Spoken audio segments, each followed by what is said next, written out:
The day my mother found out she was dying, she asked me to go out and buy her these blue glass marbles. My father and I hadn't even known she was ill, which was nothing new. Because whenever you asked my mother if she was ill, she would just throw things at you. Sesame buns, the editorial page, a handful of hair ribbons. Do not, she would say, suggest things to suggestible people. So anyway, I brought her the marbles and she counted 90 of them out and put them in this old cut glass bowl, which had been the sum total of Great Aunt Hilda's estate. Apparently, the doctors had given her 3 months, and she set great store by doctors. She said she believed them because they are the nearest thing to the Old Testament we had. I wouldn't give you 2 bits for just 2 young, smiley guys, she would say. I go for a very good and stern-forward physician. She wouldn't even have her teeth cleaned by a dentist under 50. So, she counted out the marbles and she put them in this bowl on her bedside table. And then she went out and spent $1,200 on nightgowns. In my family, she said, you're only dying when you take to bed. And that, my darlings, is where I'm going. And she did. Well, we hashed it around, of course. My father said she couldn't possibly be dying, but the doctors convinced him. And I told her it seemed a little medieval to lie in state up there, but she said she didn't want to be distracted from what she loved, us, and what she wanted to know. She said there was nothing outside except supermarket and drugstores and dry cleaners, and that given her situation, they were beneath her dignity.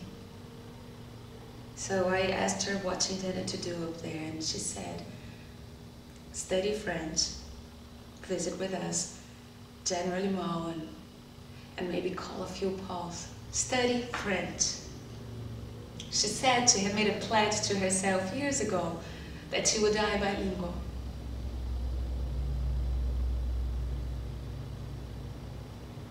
Well, from then on, the doctors had to come see her because, as she put it, she came in with a house call and she was going out with a house call.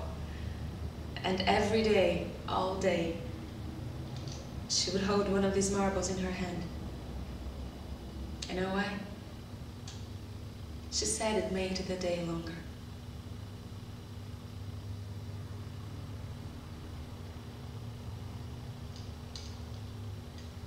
My mom had her own bedroom, and that was the way it always was for as long as I can remember. She used to call my father the Thresher, and he could really get into a nightmare sometimes. Apparently, early on in the marriage, he had flipped over and broken her nose, and that was it. Separate beds. Her room was very sparse, really. Wooden floors, an old steel and brass bed, the bedside table, an oak dresser, and don't ask me why, a hat rack. No pictures on the walls. She could never understand how people could look at the same darn thing day after day.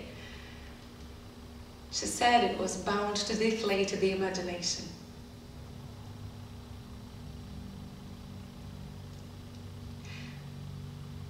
We'd sit with her after dinner to talk about issues.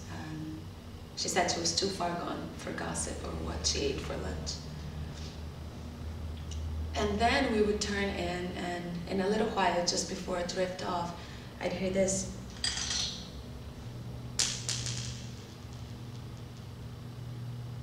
It happened every night. And after the 3rd or 4th day, I saw one on the floor and I started to pick it up, and she said, "Leave it."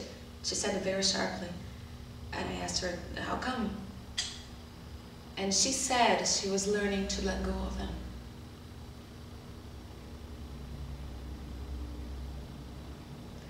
My mom. She passed the time. There were things she wanted.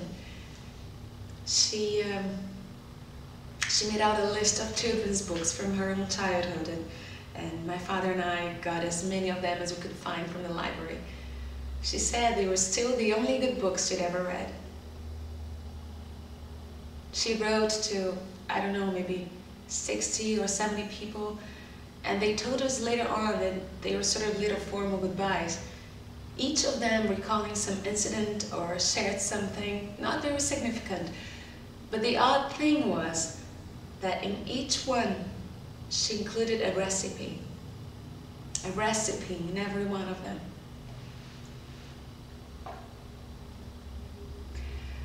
We got out a big cookie tin full of snapshots that somehow never became a scrapbook. She liked that. She liked that a lot. She showed my father the accounts. We went through the names of the roofers, the plumbers, the air conditioning people. She called it wrapping it up. Well, this is good, she'd say. I'm wrapping it up.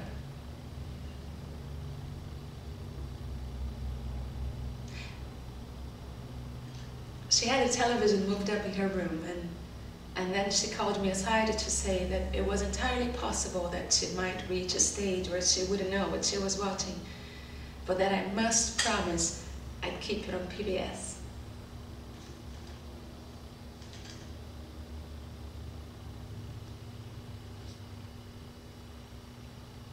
And later on, when it started getting hard, she told my father and I that she would like to spend more time alone. I'm afraid, she said, I'm gonna have to do this more or less by myself. And she said that she was glad, and she hoped we would be, that this was all arranged so that we got less attached to the people we loved at the end.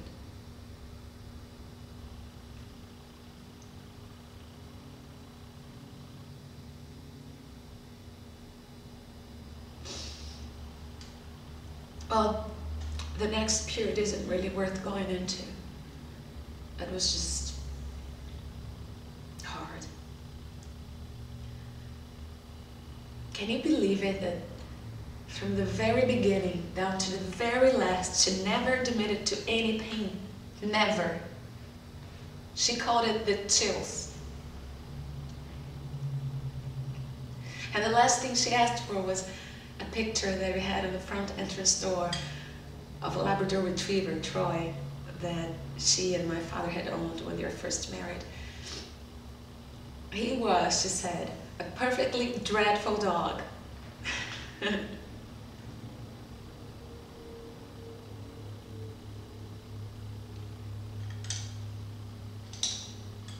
When you're young, she said, you believe in the perfectibility of dogs.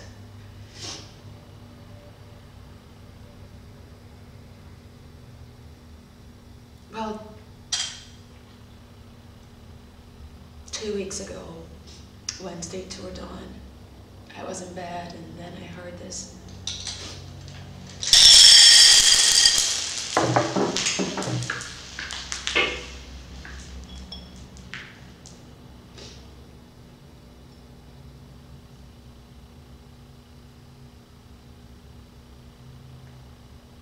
Dad and I ran in there, and the bedside table was turned over, and she was gone.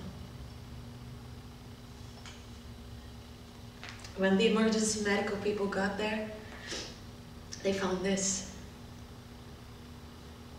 The rest spilled over when the table fell, but this one was still in her hand. And I keep it. I keep it in my hand all day. It makes the day longer, you know?